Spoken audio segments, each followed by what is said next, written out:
दोस्तों, TV industry में हमें कई खूबसूरत जोड़ियां देखने को मिली जिन्हें ऑन स्क्रीन एक दूसरे से प्यार हुआ और वो जोड़ी जल्द ही एक दूसरे के साथ शादी के बंधन में बंधती नजर आई।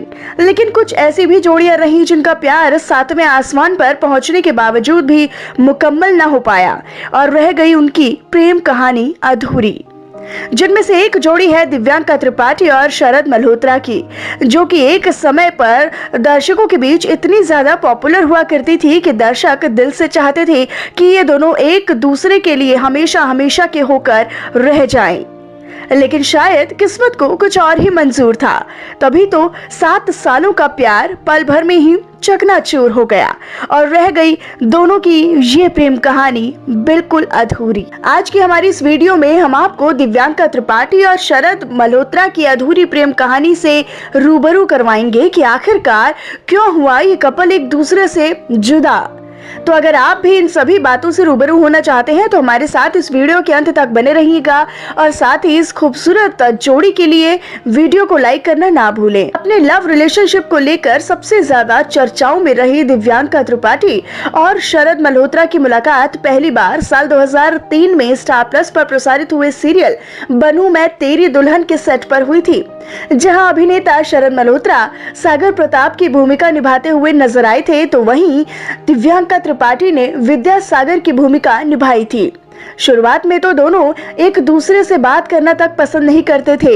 ये हमेशा इन दोनों के बीच आए दिन लड़ाई झगड़े ही हुआ करते थे।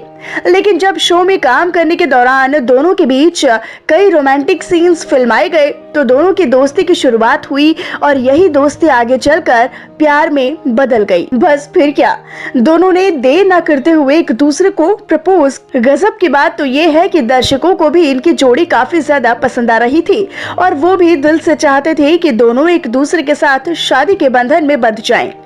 ऐसा ही दोनों के बीच चल भी रहा था, जहां दोनों एक दूसरे के लिए काफी सीरियस भी थे। अपने इसी रिश्ते को शादी के अंजाम तक पहुंचाने के लिए अभिनेत्री दिव्यांका त्रिपाठी ने शरद मल्होत्रा के सामने शादी का प्रपोजल रख दिया। लेकिन शरद मल्होत्रा ने उनकी शादी के प्रपोजल को एक्सेप्ट करने से पहले ही ठुकरा दिया था कि वो अभी शादी नहीं करना चाहते हैं, वो पहले अपना करियर बनाना चाहते हैं। और इसी बात को सुनने के बाद दिव्यांका त्रिपाठी को काफी ज्यादा गुस्सा आ गया, क्योंकि इनके लव रिलेशनशिप को करीब 7 साल हो गए थे। लेकिन एंड मोमेंट पे शरद मल्होत्रा ने शादी के लिए इनकार कर दिया और फिर इसी कारण से दोनों के बीच दिन प्रतिदिन इतनी ज्यादा दूरियां बढ़ती चली गई कि फाइनली एक दिन दिव्यांका ने डिसीजन ले ही लिया कि प्यार दोनों तरफ से होता है और अगर कोई एक हिस्सा रहा हो तो उसके पीछे भागने से कोई भी फायदा नहीं है। और फाइनली उन्होंने शरद मल्होत्रा से एक दिन ब्रेकअप ही कर लिया, जिसके कुछ सालों बाद अभिनेत्री दिव्यांका त्रिपाठी की मुलाकात ये है मोहब्बतें सीरियल के सेट पर विवेक दहिया, जहां शो में एक साथ काम करने के दौरान ही दोनों एक दूसरे के प्यार में पड़ गए थे और फाइनली 2016 में एक दूसरे के साथ दोनों ने शादी कर घर बसा लिया। तो वहीं शरद मल्होत्रा ने साल 2019 में अपनी लॉन्ग टाइम गर्लफ्रेंड रिप्सी भाटिया के साथ घर बसा लिया, जिसके चलते आज ये दोनों कपल्स अपनी अपनी पर्सनल लाइफ में काफी खुशहाल जीवन तो बिता ही रहे हैं। लेकिन दिव्यांका और शरद की ये प्रेम कहानी हमेशा हमेशा के लिए अधूरी मोड़ पर छूट गई। दोस्तों, आपको भी शरद मल्होत्रा और दिव्यांका त्रिपाठी की जोड़ी सबसे ज्यादा अच्छी लगती थी क्या? आप हमें अपनी राय कमेंट सेक्शन में कमेंट करके बता सकते हैं और साथ ही ऐसे ही लाजवाब वीडियोस को हमेशा और सबसे पहले देखने के लिए आप हमारे चैनल को सब्सक्राइब करना ना भूलें।